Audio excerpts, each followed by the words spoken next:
Bah alors, petit pouce, tu ne joues pas au foot avec les autres? Ah non, Papouche, c'est que des filles. Elles sont trop nulles au foot. Bah, petit pouce, les filles ne sont pas nulles au foot. Ah si, c'est que les garçons qui peuvent jouer au foot. Ce n'est pas vrai. Le foot n'est pas réservé qu'aux garçons.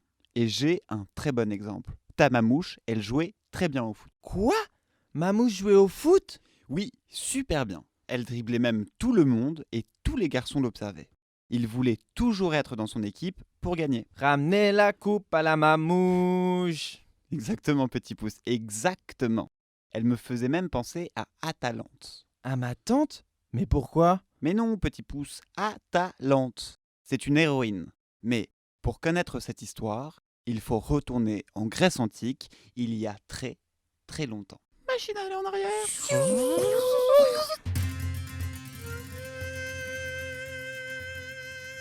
Je m'appelle Atalante.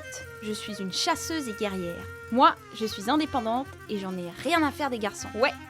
J'ai été abandonnée par mon père, Gazos, quand j'étais petite. Il voulait un garçon. Et bah loupé. Alors une nuit, il m'a déposée dans une forêt et n'est jamais revenu. J'ai tellement pleuré ce soir-là. Papa! Que j'ai réveillé toute la forêt. Mais en vrai, maintenant je m'en fous. Parce que c'est à ce moment-là que j'ai rencontré ma maman ours, Ursula. Ne vous inquiétez pas, elle est super sympa. Elle m'a nourrie et tenu chaud toute mon enfance. En fait, c'est Artémis, la déesse de la chasse, de la pêche et de la tradition, qui l'a envoyée. Ursula, tu vas bien prendre soin de la petite, hein? Maman ours, elle connaît des trucs vachement cool. Elle sait, par exemple, trouver du miel. Pour ça, elle cherche des abeilles, puis engloutit la ruche toute entière. Et elle m'en laisse toujours de côté. Le miel, c'est trop bon. Elle m'apprend à pêcher des poissons, monter aux arbres et à courir super méga vite. Ça me donne trop faim. Moi aussi, j'adore le miel. Tu penses que je pourrais être comme Atalante, Papouche, être élevé par Ursula?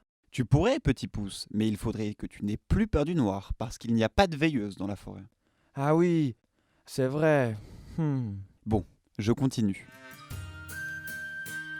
À mes 10 ans, je me rends compte que je ne suis pas exactement comme elle. Ursula, elle peut dormir tout l'hiver sans jamais se réveiller.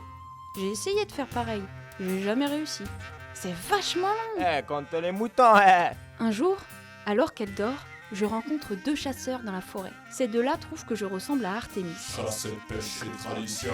Comme ils voient que je suis toute seule, ils décident de m'accueillir. Eux aussi, ils sont vachement sympas. Le plus grand, il me fabrique même un arc pour que je puisse m'entraîner à faire comme eux.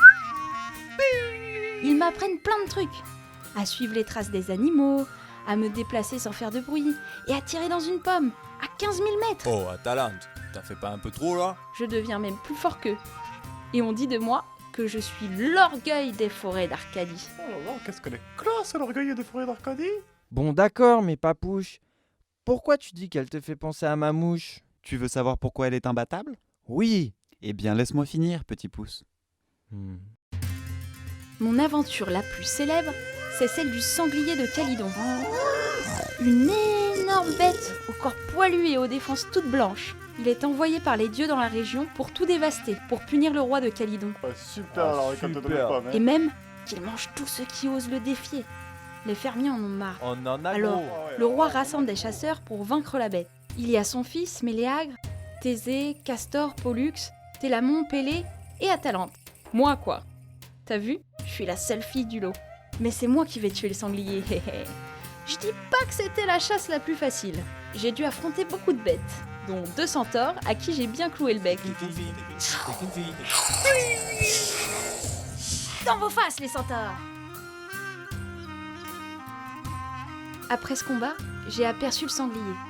J'ai attrapé une flèche dans mon carquois, mon sac à flèche quoi. J'ai armé mon arc, tendu la corde, j'ai visé, et paf! La flèche est partie comme un éclair et a blessé le sanglier. C'est grâce à moi que Méléagre a pu dire à son père qu'il n'y aurait plus de problème au royaume. Même que, pour me remercier, il m'a donné la peau de ce gros cochon. Mais tous les hommes étaient tellement jaloux qu'elle soit donnée à une femme qu'ils me l'ont arrachée des mains. J'ai juré, les garçons sont vraiment bêtes. Après cet épisode, ça a été la guerre dans tout le royaume. Ouah, mais Papouche, elle est trop forte. Mais qu'est-ce qu'elle fait après? Mais tu imagines bien qu'elle est bien trop intelligente pour se mêler à cette chamaillerie.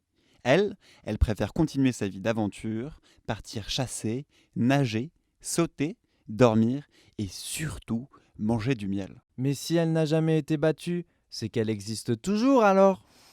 Pas vraiment, petit pouce. Elle a été battue un jour. Mais ça, c'est une autre histoire.